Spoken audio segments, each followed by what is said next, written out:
Hello class 5, welcome to history lecture. Today we will start our chapter 3, that is British conquest of India. And our today's lesson is the rise of the British power in Bengal.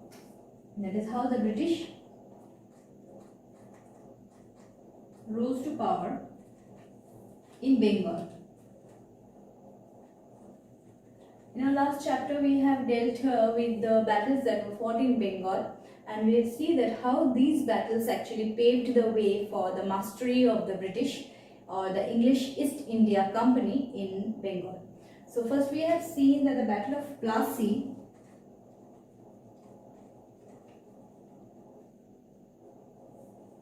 of 1757. In this Battle of Plassey of 1757, we have seen that Siraj-ud-Daulah, the Nawab of Bengal, was tactfully defeated in this battle as the British joined hands with the army commander of Siraj, that is Mir Jafar. And with the help of Mir Jafar, Siraj-ud-Daulah was completely defeated, and we see that Bengal partly came into the hands of the English East India Company, and they started looting the wealth of Bengal as Mir Jafar was a puppet Nawab under the British rule. Whatever the British said, he had to listen. He was a puppet in the hands of the British. So we see that the wealth of Bengal completely went under the hands of the British East India Company, and Bengal was looted vigorously by this East India Company. These phenomena came to be known as the Plassey plunder. That is, after the Battle of Plassey, the way Bengal was plundered and looted came to be known as the Plassey plunder. So we see from that time looting and plundering of Bengal started, and Bengal is gradually becoming a poor state from that time. Next battle also we have read briefly, that is the Battle of Buxar.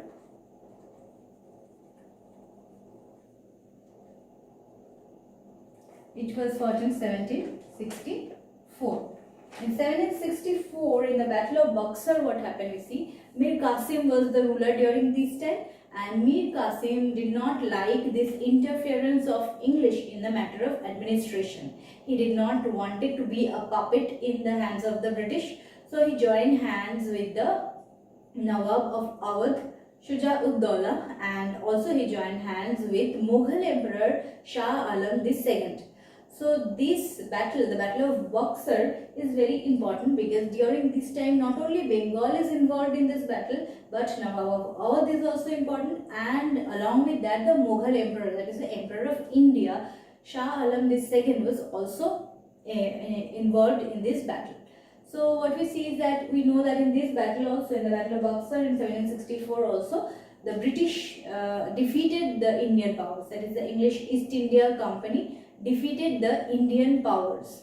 And this was not only a loss for Bengal, it was a loss for entire India, because the Mughal Emperor Shah Alam II, who had joined hand with Mir Qasim, he was also defeated, and the Nawab of Awadh, Shah Alam Shuja-ud-Daulah, was also defeated. So this battle is very important because this was the British was in one power who single-handedly defeated three powers of India. And we see after this battle, Bengal completely went into the hands of the English East India Company. That is, after Plassey, Bengal went to the Bengal was there. Bengal came under the company. But after the Battle of Buxar, Bengal legally went under the British East India Company. They got the legal rights to collect taxes from Bengal and to rule Bengal. So virtually we see the Nawabship of Bengal actually came to an end, and the British started selecting who will be the next Nawab. And we see that in 1765, that is the very next year after the Battle of Buxar, the system of Diwani system, the Diwani grant we can say,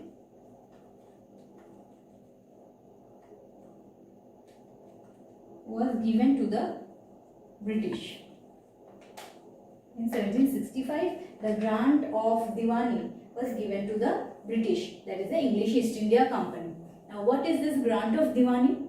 By this grant of Diwani, legal rights were given to the English East India Company to collect taxes from Bengal and to use this amount, the money they are getting as taxes, they can use it for their own company and for their own country. So most of the money that they are getting from Bengal, they're sending it either to England or they're using it for the welfare of the company.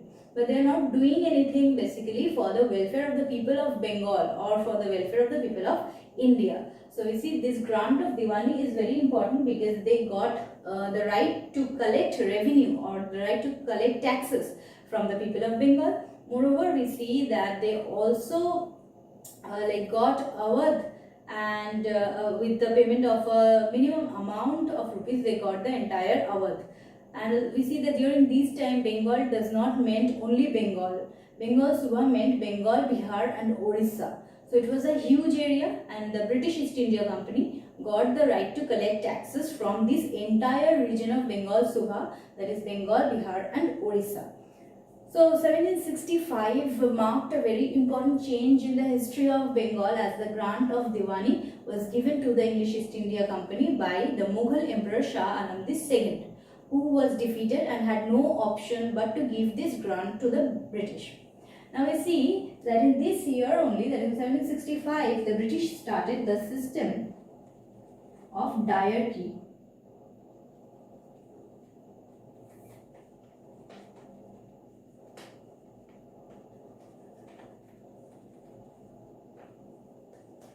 In this year, that in 1765, the British started the system of diarchy. Now what is diarchy? Diarchy is basically the system of double government or dual government. Double government or dual government were established by the British. That also we see they had their own selfish motive to introduce this system. That is, they placed the Nawab in the throne, but the Nawab was not given any any power, but he was given lots of responsibility. So under this system of diarchy or double government, we see that the Nawab had many responsibility. There is a Nawab of Bengal who was selected by the British just for the sake of the name, but the real power was in the hands of the British. So Nawab was given many responsibilities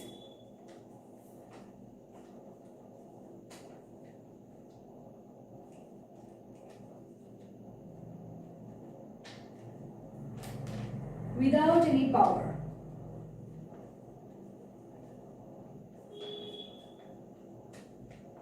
Nawab was given many responsibilities without any power, whereas the English East India Company had all the powers but no responsibilities as such. So the English East India Company, we can write only company here.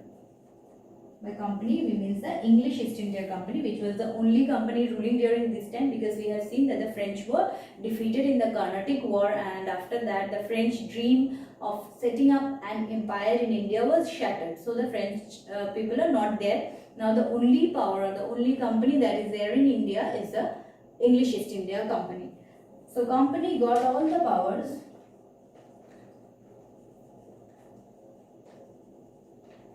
but no responsibility.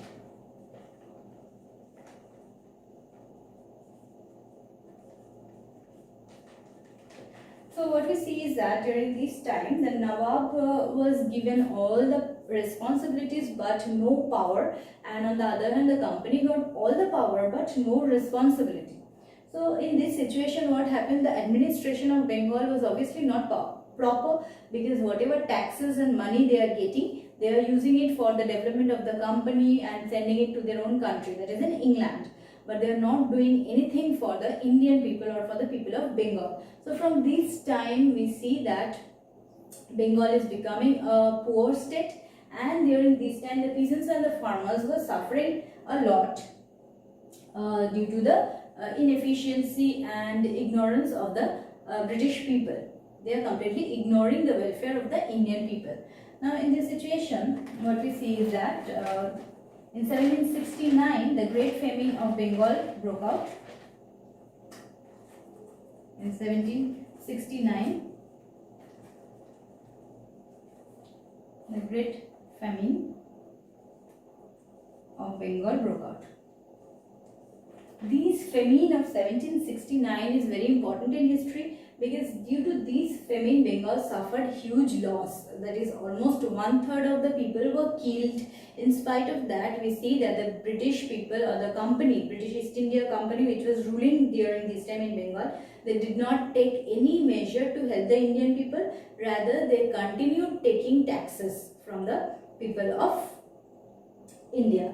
So what happened is that during this time in 1769 AD, the population of the Bengal became one third, that is even less than half, and we see that many people died because of scarcity of food.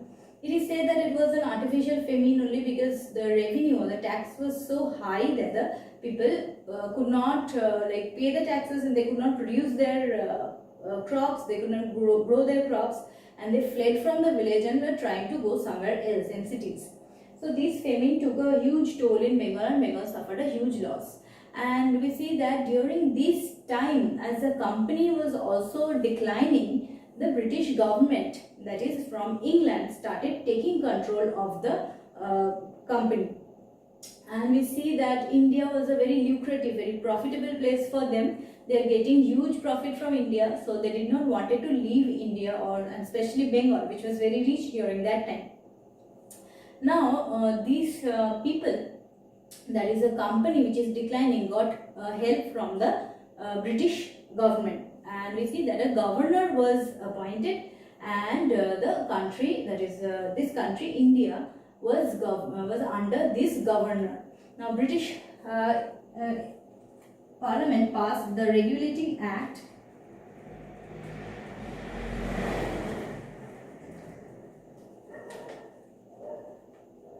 This Regulating Act of 1774 was passed, and by this act a governor was appointed, and it was decided that Bengal will be under the governor from now on, and Bengal will not be under the company's rule anymore, but Bengal will be under the governor. So we see that during this time, from this time onwards, that is from 1757, that is in the Battle of Plassey we have read, till 1857, for 100 years the British had looted Bengal, not only Bengal but all over India. Till for 100 long years they have looted and plundered. This company has looted and plundered India, and after this 100 years the British government's rule was actually established. Till then the company was ruling, the East India Company was ruling, a trading company was ruling. So we see that the Regulating Act was passed by the Parliament of Britain in 1774. By this a governor was appointed, and it was said that Bengal would be under the rule of the governor. Incidentally, Warren Hastings was the first governor of Bengal. So you should remember the name of Warren Hastings.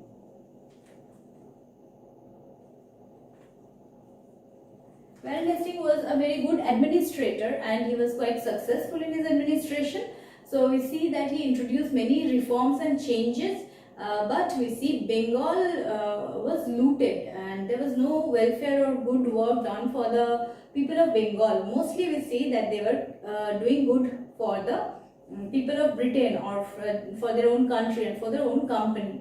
So we see, yes, of course, certain steps were taken by Warren Hastings which were good for the people of Bengal, but majority of the activities or majority of the reforms that were introduced during this time did not do any good to the people of India or to the people of Bengal. So gradually we see Bengal came completely under the control of the British East India Company, and we see gradually they started spreading their wings or started establishing their empire in other parts of India. So Bengal completely came under the British control by the Regulating Act of 1774, where we see Warren Hastings was made the governor of Bengal. Till here we will do today. In next class we will see how British East India Company spread their administrative control in southern part of India. Thank you.